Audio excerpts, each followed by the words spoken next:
Wind और percussion instruments का सुंदर तालमेल। 300 कलाकारों ने यह आह्वान किया और उधर आकाश में राष्ट्रपति भवन की ओर से 129 हेलीकॉप्टर यूनिट के मी-17 V5 हेलीकॉप्टर कर्तव्य पथ की ओर उड़ान भरते हुए फॉर्मेशन का नेतृत्व कर रहे हैं ग्रुप कैप्टन आलोक अहलावत राष्ट्रीय ध्वज के साथ। उनके पीछे थल सेना के ध्वज के साथ wing commander Shailendra Singh, wing commander Rohit Tiwari भारतीय नौसेना के ध्वज के साथ और विंग कमांडर विनय भारतीय वायुसेना के ध्वज के साथ उड़ान भरते हुए धरती आकाश सब ओर उत्साह के रंग।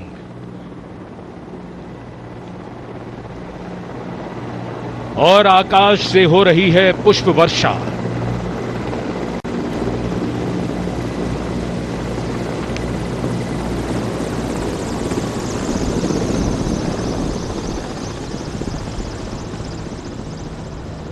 भव्य प्रारंभ गणतंत्र दिवस परेड का।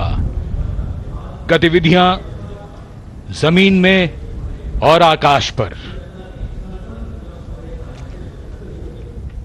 Kartavya Path, red and gold with the musical instruments and the players, and the pale blue sky, a beautiful backdrop for the red and gold that's showering from the sky.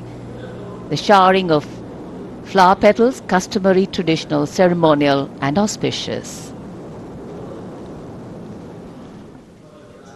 आज सूर्य देवता अपने पूरे तेज के साथ इस समारोह में मौजूद और कर्तव्य पथ पर सलामी मंच की ओर बढ़ते हुए आज की गणतंत्र दिवस परेड के parade commander lieutenant general Bhavnish Kumar, general officer commanding Delhi area.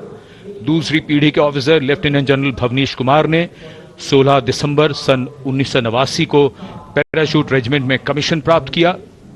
National defence college के पूर्व छात्र जनरल ऑफिसर ने नवंबर 2023 में जीओसी दिल्ली एरिया का पदभार ग्रहण किया। तीनों सेनाओं के सर्वोच्च कमांडर राष्ट्रपति जी के सामने सलामी देने के लिए बढ़ रहे हैं परेड कमांडर। इस बार संयोग और गर्व की बात यह भी है कि परेड कमांडर के सुपुत्र परेड में अश्वारोही दल का नेतृत्व संभाल रहे हैं। Parade commander lieutenant general Bhavnish Kumar.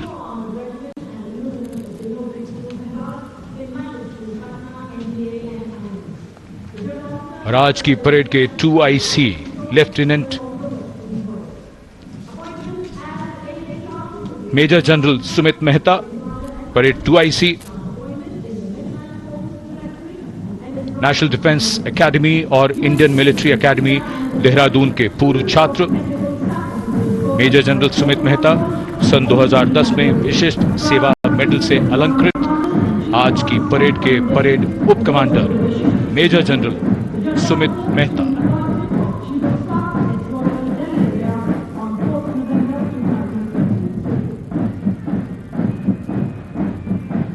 Parade commander और परेड 2IC के लिए बहुत बड़ा गौरव, सम्मान और दायित्व गणतंत्र दिवस परेड की अगुवाई करना।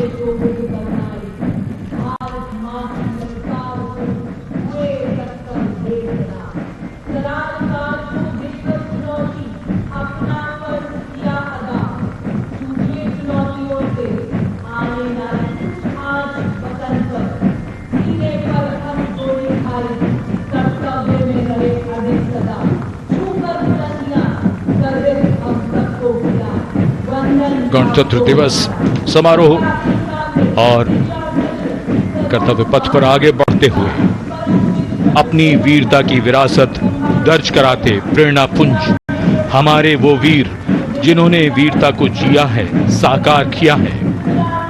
परमवीर चक्र से सम्मानित सूबेदार major honorary captain Yogendra Singh Yadav, सेवानिवृत्त 18 ग्रेनेडियर्स, सूबेदार major Sanjay Kumar PVC 13 Jammu Kashmir rifles.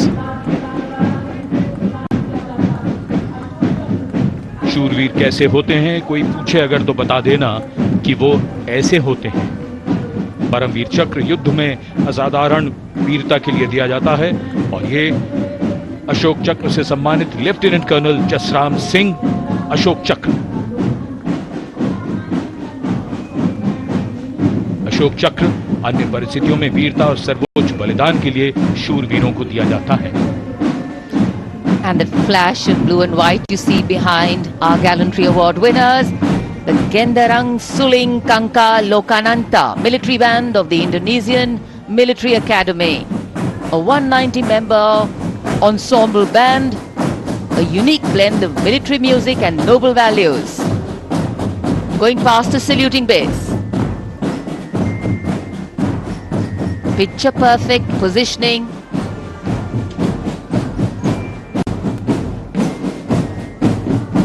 What a visual treat.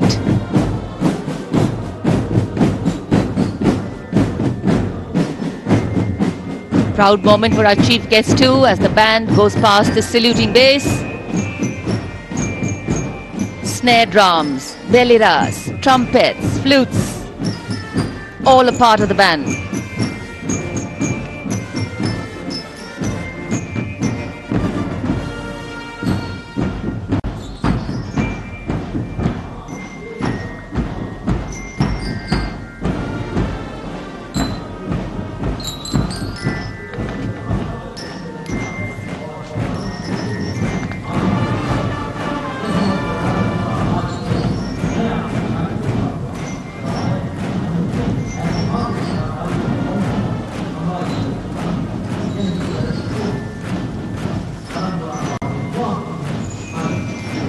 Behind their band,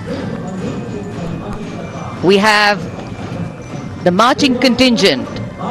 The Indonesian National Armed Forces, TNI, showcase their discipline and national pride. 152 personnel from all branches of the TNI.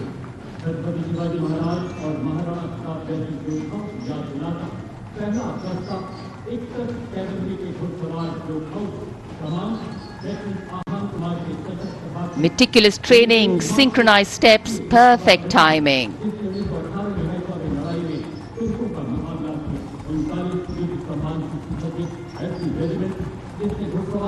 And now approaching the saluting base, we have the 1st Army contingent of the 61 Cavalry led by Lieutenant Ahan Kumar. Raised in 1953, 61 Cavalry is the only serving active horsed cavalry regiment in the world. With 39 battle honors, their motto, Ashwa Shakti Yashabal, which means horsepower is forever supreme.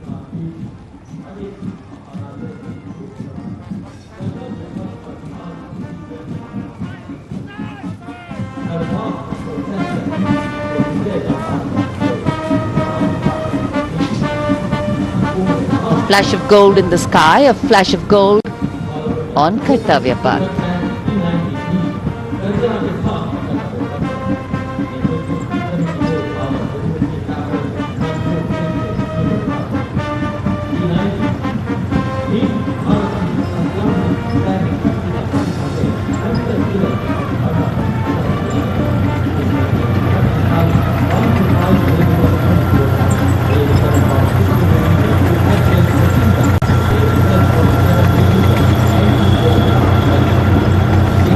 Behind the clip clop of the hoofs, we have the rumble of the tanks. The mechanized columns, leading the mechanized columns, the T-90 Bhishma, the main battle tank, commanded by Captain Navjot Singh Atwal of 74 Armoured Regiment, a symbol of India's cutting-edge military prowess. Powerful 125mm smoothbore gun, a 7.62mm coaxial machine gun, and a 12.7mm anti-aircraft gun. The tank can engage targets at a range of 5 kilometers even during the night and can also operate underwater. The regiment's motto, Vijay ya Veergati.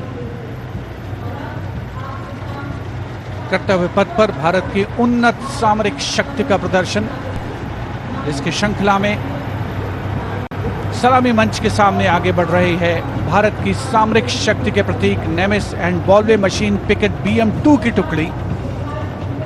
17वीं battalion से, इसकी कमान lieutenant Hrithik Chaudhary के हाथों में है। देश की सेनाओं की सर्वोच्च कमांडर भारत के राष्ट्रपति माननीय श्रीमती द्रौपदी मुर्मू को सलामी मंच के सामने सलामी पेश करते हुए एनवी निमित्त के बाद इन्फेंट्री कॉम्बैट व्हीकल BM-2 की बारी, जिसे सारथ नाम दिया गया है। नाग मिसाइल सिस्टम भारत की विध्वंसक शक्ति का परिचायक। सारथ मैकेनाइज्ड इन्फेंट्री का आधार है और इस गौरवपूर्ण अवसर पर BM-2 चालक दल लेफ्टिनेंट सौरभ प्रताप सिंह की कमान में मैकेनाइज्ड इन्फेंट्री रेजिमेंट की 6ठी बटालियन का प्रतिनिधित्व कर रहा है। उपस्थित जनसमूह आह्लादित, रोमांचित, देश के राष्ट्रीय पर्व का हिस्सा बनते हुए इस समय सलामी मंच के सामने सारथ गुजरता हुआ।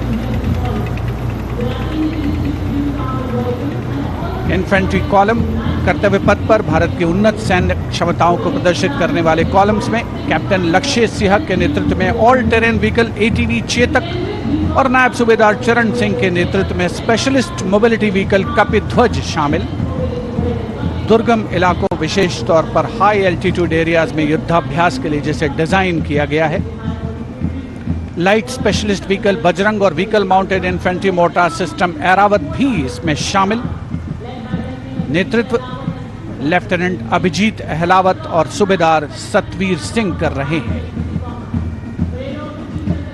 परेड में मेजर राधिका सेन के नेतृत्व में नंदी घोष त्वरित प्रतिक्रिया बल वाहन और मेजर सृष्टि शर्मा के नेतृत्व में त्रिपुरांतक त्वरित प्रतिक्रिया बल वाहन भी शामिल है। आत्मनिर्भर भारत पहल के तहत इन्हें विकसित किया गया है। शान गर्व से आगे बढ़ते हुए ये जांबाज और उनके उन्नत सामरिक शक्ति के प्रतीक यंत्र सलामी मंच पर भारत की उन्नत सामरिक शक्ति की श्रृंखला में आगे बढ़ रही है। इस समय मैकेनाइज्ड कॉलम्स के क्रम में कैप्टन सूरज सिंह के नेतृत्व में 344 मिसाइल रेजिमेंट से ब्रह्मोस की विशिष्ट टुकड़ी। ब्रह्मोस एक सुपरसोनिक क्रूज मिसाइल है, 400 मीटर की प्रभावशाली रेंज के लिए प्रसिद्ध है। अद्वितीय सटीकता, विनाशकारी प्रभाव